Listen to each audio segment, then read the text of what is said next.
سڵاوتان لەبێ بینەرانی 1964 بتوانە نەقیم بەردەوام دەبین لە ڕووماڵکردنی ئەم شەڕی نێوان ئیسرائیل ئەمریکا لەگەڵ ئێران تا بێت پێشهاتی نوێ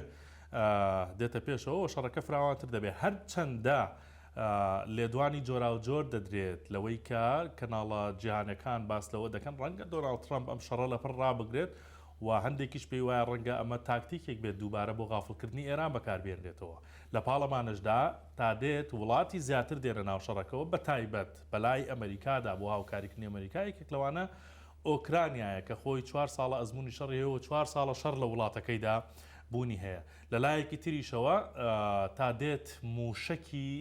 جۆرا و جۆر دێتە ناو شەڕەکەەوە بە تایبەت لەلایەن ئێرانەوە موشکی زۆر پێشکەوتوتر کە پێشتر باسییان نەکردووە ئێستا لە شەڕەکەدا بەکار دەهێنرێت بەڵام ئەوەی کە جێگەی پرسیارە ئەمریکا دوایم قۆناغا چی جۆرە چەک و موشکێک بەکاردێنێت ئەمانە زۆر بابەتی تر لەگەڵ عقی سەلامە سەد ڕایشکاری 1964 بۆ کاروباری سەربازی باز دەکەم جناب یەقیت بەخێر بیتەوە لە قسەیەکی وتەبێژی کۆشکی سپیەوە کە ئەمڕۆ کردێتی دەست پێ دەکەم دەڵێت ئێرانەکەی 9 ڕۆژ پێش ئێستان نەماوە ئەمە وایە؟ بەڵێ بە دڵنیایەوە وایە تۆ وڵاتی بێتن لە شەڕێکی سەختی ئاوها ئەم هەموو فڕۆکە و موشەکە دی بداتن و لە دەریاوە لە هەموو جۆرە لە هەموو شوێنێکەوە طبعاً وڵات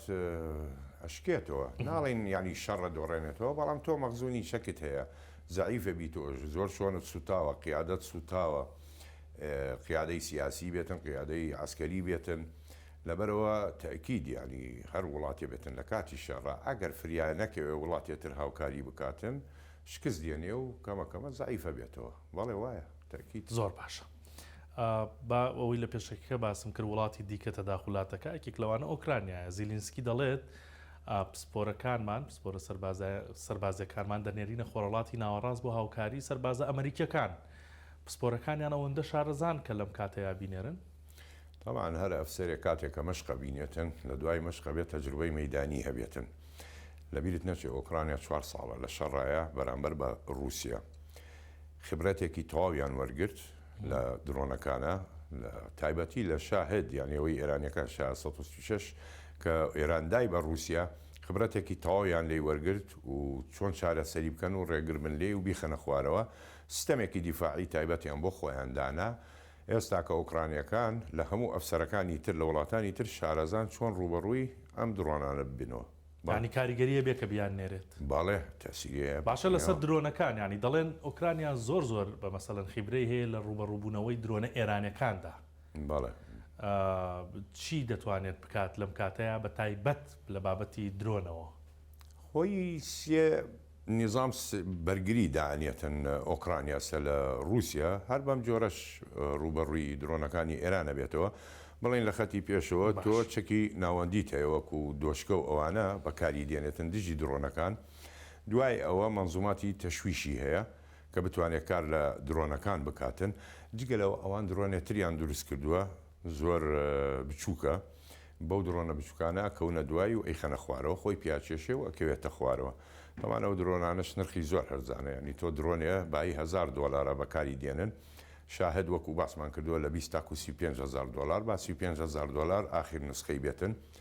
تۆ ئێستاکە معادلە گۆڕا جاران تۆ درۆنێک تەخستە خوارەوە بای $3.5 ملیۆن بوو لە مەنزوماتی بەرگری ئاسمان ساکە تۆ بە $1000 $35,000 ستوێنی گۆڕانکاریەکە لەمە هەڕوویدا ینی ئۆکرانیا ئەوەندە پێشکەوتووە لە درۆنەوە دەتوانێت ئەو کاریگەرە دروستکە تێچۆکە کەم کاتەوە تێچۆکە کەم کاتەوە لەوە پێشیش بەجانابتم وتووە ینی هەت تاکو یەکەم درۆنی تورکی کە بڵین لە جۆری بەیرەقداروانە مەچینەکەی ئۆکرانی بوو ئۆکرانیا ئیدا بە تورکیا کە دروستیە کرد و لە بیرت نەچێت ئەوروپا هەمووی پشتگیری لە ئۆکرانیاکە بە هەموو جۆرە تەکنۆلۆژیایەک و توانایەک هاوکاریەکەن کە بتوانێت ئەم جۆرە شتانە دروست بکاتن باش نیویۆرک تایمز دەڵێت ڕەنگە لەپڕ بۆچوونێک دروست بووە ڕەنگە لەپڕ دۆناڵد ترامپ شەڕەکە ڕابگرێت بەڵام لەو لاوە بۆچوونی تر هەیە دەڵێن ئەمە ڕەنگە تاکتیکێک بێت لەلایەن دۆناڵد ترامپەوە و بۆ خافڵکردنی ئێران بێت ئەمە ڕێی تێدەچێت؟ بەڵێ تۆ ناتوانانی باوەڕ بە ترامپ بکەی ینی سقەی پێ بکەی ترامپ بەیانی قسەیەکەکە دوای نیوەڕۆ قسەیەترە کاتنەی گۆڕێ ینی ساحەبی یەک قەرارێکە نییە ئێران لەم حاڵاتەیە تەجروبەی وەرگرت ینی لە شەڕی 12 ڕۆژە پار لە مانگی 6 تۆ حیسابکە لە کاتی مفاوەزات بوو لێ هەندە ینی ئامادە نەبوو و لەمەشە هەر عینی لە کاتی مفاوەزات بوو لێیاندا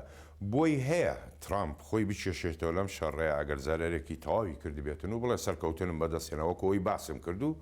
شەڕ ڕابگرێ بەڵام لە هەمان کاتشا سقەی پێ ناکرێتن ڕنگ بێ پلانێتری هەبێتن و ئاینی مفاوەزاکت لەگەڵا بکە هێمنی بکاتەوە لە ناکاوە دەست بووە شوێنێ زۆر بە توندیش ئەمجاریش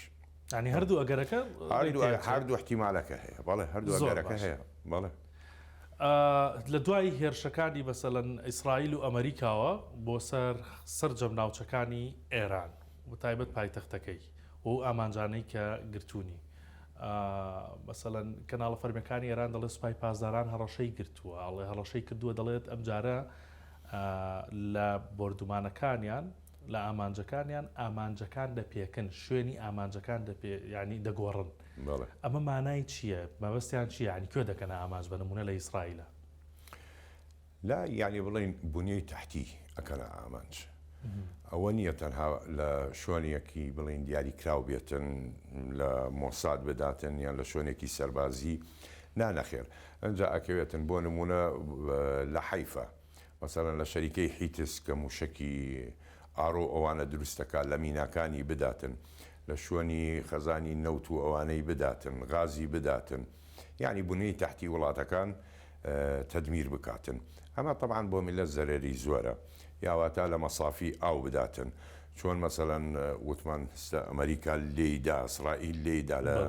دورگەی قەشەم لێیدا تۆ ئەم ئاوەکە ئەبڕی لە هاوڵاتیەی بڕینەوەک لە سەرباز و ئەوانە لەبەر ئەوە شەڕەکە مەسارێتر وەرەگرێ جیاوازە بێ وە زیاتر فراوانە بێتەوە ئەیشتوانن ئەو ئامانجەکان ینی بگۆڕن؟ بەڵێ لەگەڵ زروفی شەڕە ئەتوانێ بیگۆڕێتن بەڵام هەتاکو ئاوها بڵین ئێمە تەسعید هەبێ ینی تونتر بێتن نەخێر بەرەو خراپتر ئەڕواتن باش بابینەوە سەر باسخواسی موشەکەکان کەناڵی فەرمی ئێران شتێکی داناوە دەڵێت موشکی خەیبەرشکێنیان بەکارهێناوە ئێران کە بە مەودای 1450 کیلومتر دەڕوات و توانای ئەوەی هەیە کە ئاراستەی خۆی بگۆڕێت ئەمە جۆرێکی نوێیە یان چ خەسڵەتێکی ئەم موشەکە؟ ناخۆی وەکو بوتمان خەیبەر ینی ئەویش نوسخەی هەیە نوعی هەیە یەک نوع نییە ینی بڵێ جیاوازی هەیە لە بینیانە هەیە 1450 ڕوا هەیە 1700ش ئەڕواتن ئەم موشەکانە بەس زۆری ئەم موشەکانە ئەگەر بڵێن ئێستا کە پارچەی لێ ئەبێتەوە بەس سەری تەقینەوەکەی ئەمێنێتن توانی گۆڕانکاری لە بڵین سەری تەقینەوەکە چەرێکە بێن نیوتەن تاکوتانێت تاکوتانێک و نیو ئەلەوەیە گۆڕانکاریەکرێتن و بەهێزترە بێ ئەم موشەکانە باش هەرو کەناڵە دەڵێت مەسەلەن موشک بەکارێنن ئێران و بەتەمایە ئەو موشەکانە بەکاربێنێ کە مەسەلەن کلااوەکەی 600 بۆ 1000 تۆن ینی تەقەمەنی پێوە بێت یا ئەمە بگرێتە ئیسرائیل چی وێرانکاریەک دروستەکە ئەمەندە تەقەمەنی بەسەر سەری ئەم موشەکەەوە بێت کاریگەریەکەی چی دەبێت؟ خۆی سەری موشک تەقینەوەکەی تۆ دایمەن موشک لەگەڵ دووریە ئەبێ قیاسی بکەیت جاروا هەیە تۆ موشەکەکەت ناتوانێت بگاتە شوێنێک کە دوور بێ لە حەدی خۆی تۆ مەجبورە بیتن هەڵبسی سەری موشەکەکە تەقینەوەکەی کەم بکەی سوتەمەنی بۆ زیاد بکەی بۆی ئەو وەزنە هەر بمێنێ قورسیەکەی بۆ شێوازە بێتن بەڵێ ئەو جۆرانە کە تەقێتەوە سە بڵین مادەی سیفۆریتیایەتی ئەنتیتیایە سیفۆر بەهێزترە طبعاً بۆ تەقینەوە ئەوانە تۆ غرامێ 25,000 پاوەن هەوای بوێتن حیساب کە ئەگەر تەن و نیوەکی تیاابێت چەنێ بەهێزە بێتن لە کاتی تەقینەوە ئەو جۆرە موشەکانە بۆی هەیە چاڵی هەڵبقەنێ لە قولی 2 متر و نیو تاکو 3 متر ئەو ناوچەیە و ئەشتوانێت دەوروبەری خۆی ینی تاکو 4 متر قوتڕ ئەوە تەواو نقمی ینی هەڵی تەکێنێتن بەو قولیە ئەمێنێتەوە دوای ئەوە قووەتی تەقینەوەکەی تۆ چونکە موشک دایمەن ئەتیماد ناکاتە سەر ئەوەی کە پارچەی هەبێتن بتەقێتەوە نا لەسەر زەختی هەوا پرێسی هەوا تۆ ئەو غرامە هەوانە کە بڵین 25,000 هەوا هەمووی بۆ خۆی ڕاکێشە و لە ناکاوە ئەداتەوە ئەوە ئەبێتە هۆی پەنجەرە ئەشکێتن ئەتەقێتە سەر جۆرە خەڵک هەڵەدا بە ئاسمانە ئەوەیە چەندێکی بۆ دابنی بڵێ تەقینەوەکە بەکارێنانی ئەم موشەکانە لایەن ئێرانەوە زیانی زۆرەدا لە ئیسرائیل بەتاکی دڵنیا بەوانە ینی تۆ حیسابی بکە ینی تەقینەوە بزانە چۆنە بێتن علمیان هەتاکو و مەسافەیەک لێەوەی دووربی ئەگەر تەقینەوەکە زۆر بەقوت بێتن بڵێن شەفتی هەوا زیاد ڕاوچێشێ بۆ خۆی و بیداتەوە شتێ هەیە لە زگی بەشەر پێوترێ الحیجاب الحاجز ئەمەی کە ناوک ڕیخۆڵە و سیەکان ناهێڵە تێکەڵ بێ یەکەم شتەوە ئەدڕێنێ لە جان بەشەرە ئەو کاتە ڕیخۆڵە و سی تێکەڵاوە بێ و بەشەرە خینکێتن حاڵاتی تریشیەیە کە هەناسەت نامێنێتن بۆ جۆرە تەقێتەوە موشەکان ئێمە باسی موشکی ئەم موشەکە کەمەشکێنانەی ئێرانمان کرد کە هەمیشە بەکارێنێ ئێستا بالیستیانە هەرڵێن موشکی بالیستی بەکارێنێ ئەی ئیسرائیل و ئەمریکا چی ئەم موشەکانیان نییە ئەوان چیان هەیە کە بەکاری بێنەوەی بینومان ێستا بەس تۆما هۆک بەکارێنن یانەرێن موشکی کروز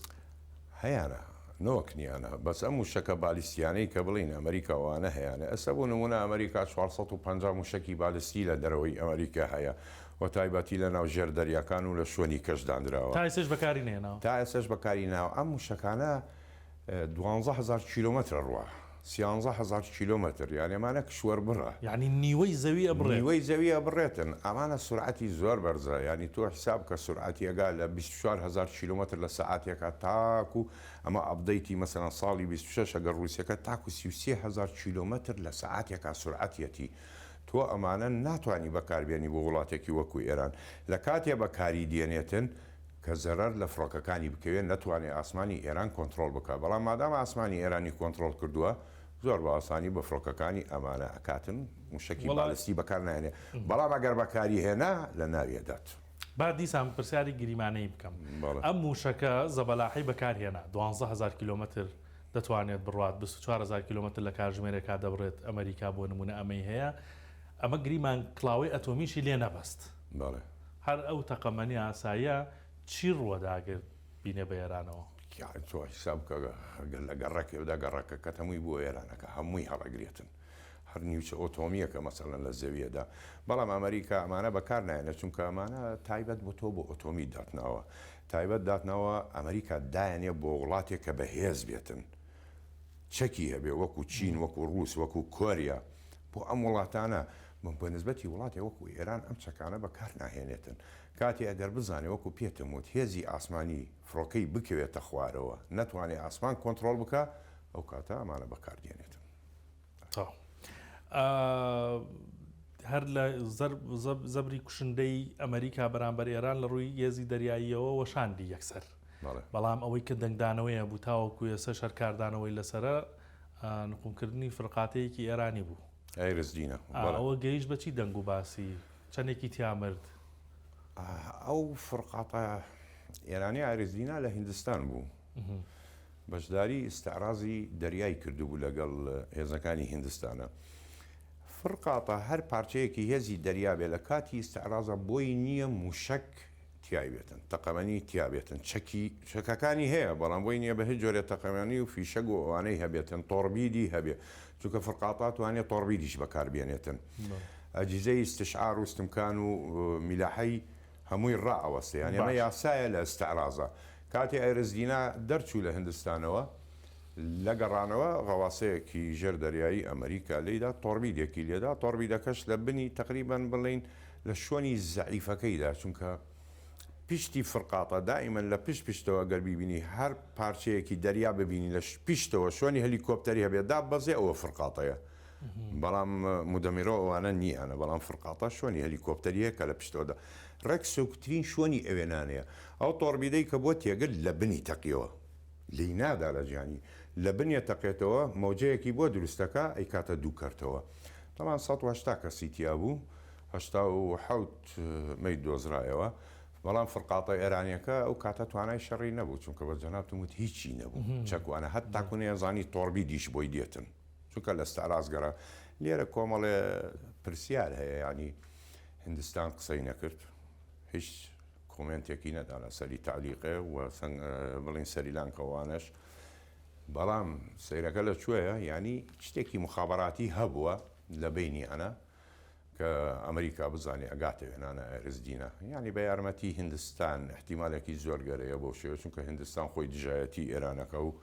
سەفینەی ئێرانی هەڵگردی نەوت هەڵگردووەوانە سێدانە پێشەوەی شەڕەکە دەست پێ بکاتن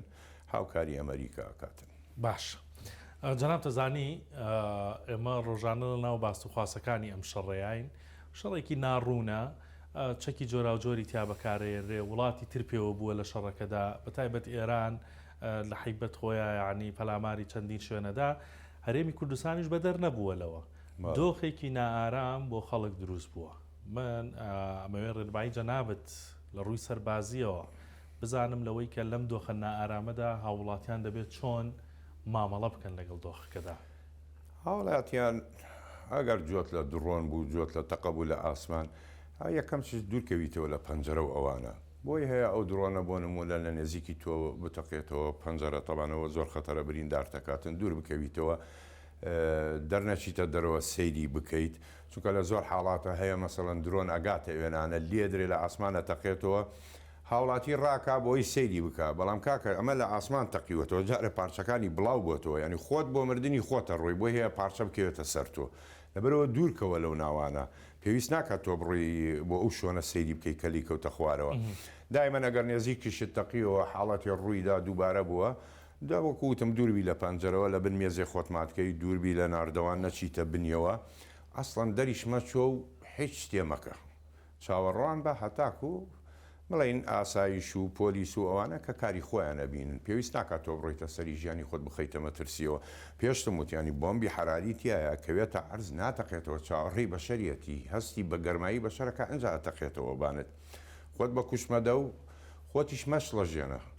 و کەسیش مەشڵەژێنە لەگەڵ خۆتا بە پاشۆکەی نەزانی بالضبط کاک سەلامەڵا خاڵێکی زۆر گرنگیانەوەی کە لەم چەند ڕۆژای ئەمە بینیومانە بە چاوی خۆمانەوە تابێتەوەی کە چەند کەسێک بریندار بووە بەهۆی ئەو حاڵەتانی کە جەنابەت باست کردووە یعنی کە دەنگە گەورەکە دێ بۆ نمونە لە هەولێرە و سیستەمە دەیخاتە خوارەوە دەنگە گەورەکە دێت دوای چەند دقیقەیەک ئەو پارچەیە دەکەوێتە خوارەوە لە شوێنێکی ڕاستە بۆیە مەفروزە مەسەڵەن کەس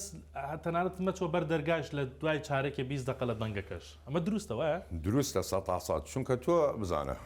با هاوڵاتی بزانێت کە جوێی لە دەنگەکە ڕاگرێ هەر دەنگیە تەقینەوە کە هات لە دوای ئەوە دەست بەجێت دەنگێتر هات دەنگدانەوە سەدا کەمێ جیاوازە بێ لەگەڵ دەنگی یەکەمە زیاتر هەڵیەدا ئەوە لە ئاسمان تەقیەوە پێویست ناکە بڕۆیتە ئەو شوۆنانە بەڵام یەک دەنگی هات بە یەک مستەوا بڵاو بووە ئەوە لە عەرزیدا هەدەفی خۆی بینی دوو دەنگ بوو لە ئاسمان دایەوە دەنگەکە کەمێ جیاوازی هەبوو هەستی لێ ڕابگری ئەوە لە ئاسمان تەقیەوە ئەو درۆنە لەبەرەوە مەڕۆ بۆ ئەو شوێنە پارچەی لێ ئەکەوێتن ئەکەوێتە بان سەرت ئەکەوێتە بان سیارە ئەکەوێتە بان هەموو کەسێ لەبەرەوە لە هاوڵاتیان ینی تکایە داواکاریان لێکەین ژیانی خۆیان بپارێزن دوورکەون لەو تشتانەوە چونکە تۆ لی تێناگەی پێویست ناکە بڕۆیتە سەری ئاسایشەیە ئەفسەرەیە پێشمەرگە هەیە ئەمانە لی تێگەنەچنە سەری ئەگەر تەقینەوەی تیاما بێتن ئەتوانێت پوچەڵی بکاتن و دەری بکاتن بۆی زەرەری نەبێتن بەیوای سەلامەتی بۆ هەمولایەک بۆ هەموو کورد و کوردستان سلەیمانی کەرکووک هەولێر دۆک هەموویان هەموو لایەکی کوردستان سپاس دەکەم کاک سەلام سپاس بۆ زانیارەکانت سەرچاوەکەم سپاس بۆ بینەری ئێوەش بە هیوای سەلامەتی بۆ هەمولایەک کاتێکی خۆش